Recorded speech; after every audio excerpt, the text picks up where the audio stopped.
আকাশবাণী আগরতলা। স্থানীয় সংবাদ পড়ছি চন্দন লেখাপাল। এখনকার বিশেষ বিশেষ খবর হল, খাদ্যমন্ত্রী সুশান্ত চৌধুরী জানিয়েছেন, বর্ষা মৌসুমের জন্য রাজ্যে নিত্য প্রয়োজনীয় পণ্য সামগ্রীর বাফার স্টক গড়ে তোলা হয়েছে। বিশ্ব তামাকমুক্ত দিবসে রাজ্যেও নানা অনুষ্ঠানের আয়োজন। অষ্টাদশ লোকসভা নির্বাচনের সপ্তম তথা শেষ পর্যায়ের ভোট গ্রহণ আগামীকাল। ঘরোয়া প্রথম ডিভিশন লীগ ক্রিকেটের সুপার ফোরের শেষ দুটি খেলা আজ থেকে শুরু হয়েছে। এবারে আসছে বিস্তারিত সংবাদে। খাদ্যমন্ত্রী সুশান্ত চৌধুরী জানিয়েছেন, বর্ষা মৌসুমের জন্য রাজ্যে নিত্য প্রয়োজনীয় পণ্য সামগ্রীর বাফার স্টক গড়ে তোলা হয়েছে। আজ আগরতলায় খাদ্য ভোক্তা ভবনে বিভিন্ন ব্যবসায়ী সংগঠনের প্রতিনিধিদের সঙ্গে এক বৈঠক শেষে খাদ্যমন্ত্রী কথা জানান। তিনি জানান, উত্তর পূর্ব ভারতে বর্ষার দরুন আসাম আগরতলা জাতীয় সড়কে ও রেলপথে মালবাহী ট্রেন ও যানবাহন চলাচল মাঝে মাঝেই ব্যাহত হচ্ছে। এই কারণে পণ্য সামগ্রীর বাফার স্টক করা হয়েছে। তিনি আরো বলেন, বাজারে যাতে কোনোভাবেই পণ্য সামগ্রীর কৃত্রিম সংকট না হয়, পাশাপাশি মূল্য নিয়ন্ত্রণে রাখতে এবং মেয়াদ উত্তীর্ণ সামগ্রী যাতে বিক্রি না করা হয়, সেজন্য খাদ্য দপ্তরের আধিকারিকরা রাজ্যের বাজারগুলিতে অভিযান অব্যাহত রেখেছেন। পেট্রোল, ডিজেল ও এলপিজি সিলিন্ডার সরবরাহ যাতে স্বাভাবিক থাকে, সে লক্ষ্যে খাদ্য দপ্তর যথাযথ উদ্যোগ নিয়েছে বলেও খাদ্যমন্ত্রী জানান। আজ বিশ্ব তামাক মুক্ত দিবস। এ উপলক্ষে আগরতলা মেডিকেল কলেজের কমিউনিটি মেডিসিন ও ফ্যাকাল্টি ফোরাম যৌথভাবে সচেতনতামূলক কর্মসূচি গ্রহণ করে। এর অঙ্গ হিসেবে আজ সকালে জিবিপি হাসপাতালের বহির্বিভাগ ও অন্তর্বিভাগের প্রতিটি ওয়ার্ডে গিয়ে রোগী ও তাদের পরিবার পরিজনদের ধূমপান ও তামাক সেবনের কুফল সম্পর্কে সচেতন করেন চিকিৎসকরা। একই সঙ্গে জিবি হাসপাতাল সংলগ্ন রাস্তায় পথচারী, গাড়ি চালক সহ বিভিন্ন পেশার মানুষদের এ বিষয়ে সচেতন করা হয়। এই কর্মসূচিতে ডিরেক্টরেট অফ মেডিকেল এডুকেশনের অধিকর্তা ডক্টর এইচ.বি. শর্মা, আগরতলা সরকারি মেডিকেল কলেজের অধ্যক্ষ ডক্টর অনুপ কুমার সাহা, ক্যান্সার হাসপাতালের সুপার ডক্টর শিরোমণি দেববর্মা, জিবি হাসপাতালের ভারপ্রাপ্ত সুপার ডক্টর কনক চৌধুরী সহ কলেজের বিভিন্ন বিভাগের প্রধানরা, কলেজের ছাত্রছাত্রীরা, হাসপাতালের সাফাই কর্মী, নিরাপত্তারক্ষী, কারিগরি কর্মীরাও অংশ নেন। আগরতলা মেডিকেল কলেজের সামনে বিশ্ব তামাক বিরোধী দিবসের তাৎপর্য নিয়ে বক্তারা আলোচনা করতে গিয়ে রাজ্যে তামাক সেবনের প্রবণতা যেভাবে বাড়ছে তাতে উদ্বেগ প্রকাশ করেন। তাছাড়া বিশ্ব তামাক বিরোধী দিবসের অঙ্গ হিসেবে মাউসা চ্যারিটেবল ট্রাস্টের উদ্যোগে এবং নেতাজি সুভাষ বিদ্যানিকেতন এনএসএস ইউনিটের সহযোগিতায় বিদ্যালয়ের মিলনায়তনে সচেতনতামূলক আলোচনা সভা হয়। অনুষ্ঠানের শুরুতে তামাক বর্জনের জন্য শপথ বাক্য পাঠ করানো হয়। সভায় উপস্থিত ছিলেন স্কুলের প্রধান শিক্ষক ছাড়াও শিক্ষক শিক্ষিকা, ছাত্রছাত্রী, উষা চ্যারিটেবল ট্রাস্টের কর্তৃপক্ষ। সেখানেও তামাকের কুফল ও তামাক বর্জন করা নিয়ে বক্তারা আলোচনা করেন। তামাক বিরোধী দিবস উপলক্ষে আজ আগরতলায় নেতাজি সুভাষ বিদ্যানিকেতনের অনুষ্ঠানের পর গোমতী জেলা হাসপাতালে সচেতনতামূলক অনুষ্ঠানের আয়োজন করা হয়। তামাকের প্রভাব থেকে যুব সমাজকে রক্ষা করার লক্ষ্যে ভলান্টারি হেলথ অ্যাসোসিয়েশন অব ত্রিপুরার উদয়পুর চ্যাপ্টারের উদ্যোগে আয়োজিত গোমতী জেলা হাসপাতাল সংলগ্ন পণ্ডিত দীনদয়াল রাত্রিকালীন আশ্রয় নিবাসে বিশ্ব তামাক মুক্ত দিবসের উপর রচনা ও স্লোগান প্রতিযোগিতা অনুষ্ঠিত হয়। পরে বিজয়ীদের পুরস্কৃত করা হয়। অনুষ্ঠানে জেলা মুখ্য স্বাস্থ্য আধিকারিক ডক্টর কমল রিয়াং, স্বাস্থ্য দপ্তরের উপপ্রকল্প আধিকারিক রণময় দাস, ভ্যাট সদস্য জয়দীপ গোস্বামী প্রমুখ উপস্থিত ছিলেন।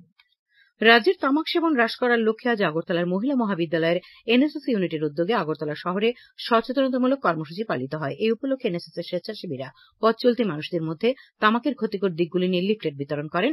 এনএসএস ইউনিটের প্রোগ্রাম অফিসার রমা ভট্টাচার্য জানান, এই কর্মসূচির মূল উদ্দেশ্য হচ্ছে তামাক সেবনের ক্ষতিকারক প্রভাব সম্পর্কে জনগণের মধ্যে সচেতনতা বৃদ্ধি করা।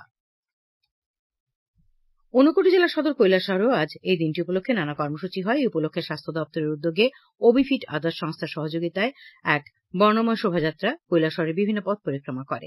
এদিকে ভলান্টারি হেলথ অ্যাসোসিয়েশন অব ত্রিপুরার উদ্যোগে কৈলাসহরের আরজিএম হাসপাতালের বহির্বিভাগ চত্বরে দিবসটি পালন উপলক্ষে অনুষ্ঠান হয়। এখানে দিনটির গুরুত্ব তাৎপর্য নিয়ে বক্তারা আলোচনা করেন। ঊনকোটি জেলার সিএমও ডক্টর শীর্ষেন্দু চাকমা, জেলা শিক্ষা আধিকারিক প্রশান্ত কিলিকদার, বিশিষ্ট সমাজসেবী সুরুক আলী প্রমুখ বক্তব্য রাখেন। এই উপলক্ষে একটি ই রিক্সা র্যালি কৈলাসহরের বিভিন্ন পথ পরিক্রমা করে। আগরতলা লামডিং রুটে আজও ট্রেন চলাচল বন্ধ রয়েছে। রাজ্যে দূরপাল্লার কোনো ট্রেন আসা যাওয়া করেনি। বহির্রাজ্য থেকে আগরতলাগামী ট্রেনগুলিকে গুয়াহাটিতে থামিয়ে রাখা হয়েছে। আগামীকাল আগরতলা থেকে হামসফর এক্সপ্রেস এবং কাঞ্চনজঙ্ঘা এক্সপ্রেস দুটি এখনো বাতিল করা হয়নি। আজ সকালে পাহাড়ি এলাকায় বৃষ্টি হয়নি। রেল ট্র্যাক থেকে জল কাদা সরানোর কাজ যুদ্ধকালীন তৎপরতায় চালানো হচ্ছে। আজ রাতের মধ্যে যদি রাস্তা পরিষ্কার হয়, তবে আগামীকাল হামসফর এবং কাঞ্চনজঙ্ঘা এক্সপ্রেস দুটি যথারীতি আগরতলা থেকে যাত্রা করবে বলে জানিয়েছেন স্টেশন মাস্টার। আগরতলা শিলচরের মধ্যে ট্রেন যথারীতি চলছে বলেও তিনি জানান। লোকসভা নির্বাচনের ভোট গণনার প্রস্তুতি খতিয়ে দেখতে রাজ্যের মুখ্য নির্বাচন আধিকারিক পুনিত আগরওয়াল আজ গোমতী ও দক্ষিণ ত্রিপুরা জেলা সফর করেন। তিনি প্রথমে উদয়পুরে রমেশ ইংলিশ মিডিয়াম উচ্চতর মাধ্যমিক বিদ্যালয়ে, মহকুমার বাগমা, রাধাকিশোরপুর, মাতাবাড়ি ও কাকরাবন শালগড়া বিধানসভা কেন্দ্রের ভোট গণনা কেন্দ্রগুলি পরিদর্শন করেন। পরিদর্শনকালে তিনি গণনা কেন্দ্রের প্রস্তুতি ও আইন শৃঙ্খলা সংক্রান্ত বিষয় খতিয়ে দেখেন। এছাড়া তিনি মিডিয়া সেন্টারে গণনা পর্যবেক্ষকদের জন্য নির্ধারিত কক্ষ পরিদর্শন করেন। মুখ্য নির্বাচনী আধিকারিকের সঙ্গে ছিলেন গোমতী জেলার জেলা নির্বাচনী আধিকারিক তথা জেলা শাসক ও সমাহর্তা তড়িৎকান্তি চাকমা, জেলার পুলিশ সুপার নামিত পাঠক সহ নির্বাচন দপ্তর, প্রশাসন ও আরক্ষা দপ্তরের পদস্থ আধিকারিকরা। তিনি আজ দক্ষিণ জেলার শান্তির বাজারে মহকুমা শাসক অফিসস্থিত স্ট্রংরুম পরিদর্শন করেন, গণনার প্রস্তুতি খতিয়ে দেখেন। পরিদর্শনকালে শ্রী আগরওয়ালের সঙ্গে ছিলেন দক্ষিণ ত্রিপুরা জেলার জেলা শাসক তথা নির্বাচন আধিকারিক সিদ্ধার্থ জয়সওয়াল, মুখ্য নির্বাচন আধিকারিক পুনিত আগরওয়াল। শান্তির বাজার মহকুমা শাসক কার্যালয়ের সভাকক্ষে ভোট গণনার প্রস্তুতি নিয়ে পরে বৈঠকও হয়। এই বৈঠকে অন্যান্যদের মধ্যে উপস্থিত ছিলেন দক্ষিণ ত্রিপুরা জেলার জেলা শাসক, জেলার পুলিশ সুপার অশোক কুমার সিনহা, শান্তির বাজার মহকুমা শাসক অভেদানন্দ বৈদ্য, মহকুমা পুলিশ আধিকারিক সৌগত চাকমা, জেলার 7টি বিধানসভা ক্ষেত্রের অ্যাসিস্ট্যান্ট রিটার্নিং অফিসাররা। খবর প্রচারিত হচ্ছে আকাশবাণীর আগরতলা কেন্দ্র থেকে। অষ্টাদশ লোকসভা নির্বাচনের সপ্তম তথা শেষ পর্যায়ের ভোট গ্রহণ আগামীকাল বিহার, হিমাচল প্রদেশ, ঝাড়খণ্ড, ওড়িশা, পাঞ্জাব, উত্তরপ্রদেশ এবং পশ্চিমবঙ্গ এই 7টি রাজ্য ও কেন্দ্রশাসিত চণ্ডীগড়ের 57টি আসনে ভোট নেওয়া হবে। ওড়িশা রাজ্য বিধানসভার অবশিষ্ট 42টি আসনের জন্য একই সঙ্গে ভোট নেওয়া হবে। উল্লেখ্য, গত মাসের 19 তারিখ থেকে প্রথম পর্যায়ে ভোট গ্রহণ শুরু হওয়ার পর এই পর্যন্ত 6টি পর্যায়ে 486টি লোকসভা আসনের জন্য ভোট গ্রহণ শেষ হয়েছে। ভোট গণনা করা হবে আগামী 4 জুন। ম্যালেরিয়া রোগ প্রতিরোধে 59 জেলায় যথাযথ পদক্ষেপ গ্রহণ করেছে স্বাস্থ্য দপ্তর। মশার বংশবিস্তার রোধে নালা নর্দমায় মশার লার্ভা ভক্ষণকারী গাম্বুসিয়া মাছ ছাড়ার উদ্যোগ নেওয়া হয়েছে। জেলার বিভিন্ন স্থানে ম্যালেরিয়ার প্রাদুর্ভাব ঠেকাতে করণীয় কর্তব্য সম্পর্কে জনসচেতনতা সৃষ্টি করা হচ্ছে। গত জানুয়ারি থেকে এপ্রিল মাস পর্যন্ত 24,300 জনের রক্ত পরীক্ষা করা হয়েছে। এর মধ্যে 5 জনের দেহে ম্যালেরিয়া সংক্রমণ ধরা পড়েছে। উল্লেখ্য, আগামীকাল থেকে পুরো জুন মাসব্যাপী ম্যালেরিয়া প্রতিরোধের মাস হিসেবে পালন করা হবে। 59 জেলার জেলা ম্যালেরিয়া আধিকারিক ডক্টর শঙ্কর শুভ্র দেবনাথ জানান, জেলার 29টি এলাকা ম্যালেরিয়া ঝুঁকিপূর্ণ হিসেবে চিহ্নিত। স্বাস্থ্যকর্মীরা বাড়ি বাড়ি গিয়ে রক্তের নমুনা সংগ্রহ ও ম্যালেরিয়া শনাক্তকরণের কাজ করছেন। জেলায় এবছর 57,000 ওষুধযুক্ত মশারি বিতরণের লক্ষ্যমাত্রা নেওয়া হয়েছে। ইতিমধ্যে 71% বিতরণের কাজ হয়েছে বলেও তিনি জানান। বিজেপির প্রদেশ সভাপতি রাজীব ভট্টাচার্যের উপস্থিতিতে আজ দলের কৈলাসহরস্থিত জেলা কার্যালয়ে বৈঠক হয়। উপস্থিত ছিলেন দলের প্রদেশ সহ সভাপতি তাপস ভট্টাচার্য, সাধারণ সম্পাদক তথা বিধায়ক ভগবান চন্দ্র দাস, প্রাণী সম্পদ বিকাশ মন্ত্রী সুধাংশু দাস প্রমুখ। দলের জেলা ও মন্ডল স্তরের কার্যকর্তারা এতে অংশ নেন। এখানে সাংগঠনিক বিষয় নিয়ে আলোচনা ও মত বিনিময় করা হয়েছে বলে জানিয়েছেন দলের জেলা সভাপতি পবিত্র চন্দ্র দেবনাথ। অষ্টাদশ লোকসভা নির্বাচনের ভোট গণনার জন্য বিশালগড় মহকুমার দায়িত্বপ্রাপ্ত গণনা কর্মীদের দ্বিতীয় তথা অন্তিম পর্যায়ের প্রশিক্ষণ আজ শেষ হয়েছে। বিশালগড় নতুন টাউন হলে প্রশিক্ষণে উপস্থিত গণনা কর্মীদের প্রশিক্ষণ দেন ডিসিএম প্রসেনজিৎ দাস ও জেলা পর্যায়ের মাস্টার ট্রেনার বিজয় কুমার দাস। ডিসিএম জানিয়েছেন, এই প্রশিক্ষণে বিশালগড় মহকুমার 3টি বিধানসভা ক্ষেত্রের কাউন্টিং অ্যাসিস্ট্যান্ট, কাউন্টিং সুপারভাইজার ও মাইক্রো অবজারভার মিলে মোট 153 জন গণনা কর্মী অংশগ্রহণ করেন। বিশালগড় বিধানসভা ক্ষেত্রের গণনার জন্য 16টি টেবিল, চৈলাম ও কমলসাগর বিধানসভা ক্ষেত্রের জন্য 14টি করে টেবিল থাকবে। বিশালগড়ের ক্ষেত্রে 5 রাউন্ড, চৈলাম ও কমলাসাগরের ক্ষেত্রে 4 রাউন্ড করে ভোট গণনা হবে বলে জানিয়েছেন তিনি। এছাড়া অন্যদিকে সোনামুড়া মহকুমার গণনা কর্মীদের অন্তিম পর্যায়ের প্রশিক্ষণ আজ শেষ হয়েছে। এতে সোনামুড়া মহকুমার 4টি বিধানসভা ক্ষেত্রের গণনা কর্মীরা অংশ নেন। বিজেপি বরদোয়ালি মণ্ডলের উদ্যোগে এলাকার মাধ্যমিক উচ্চ মাধ্যমিক পরীক্ষায় কৃতী ছাত্রছাত্রীদের আগামী 2রা জুন সম্বর্ধনা দেওয়া হবে। আজ সাংবাদিক সম্মেলনে কথা জানিয়েছেন বরদোয়ালির মণ্ডল সভাপতি সঞ্জয় সাহা।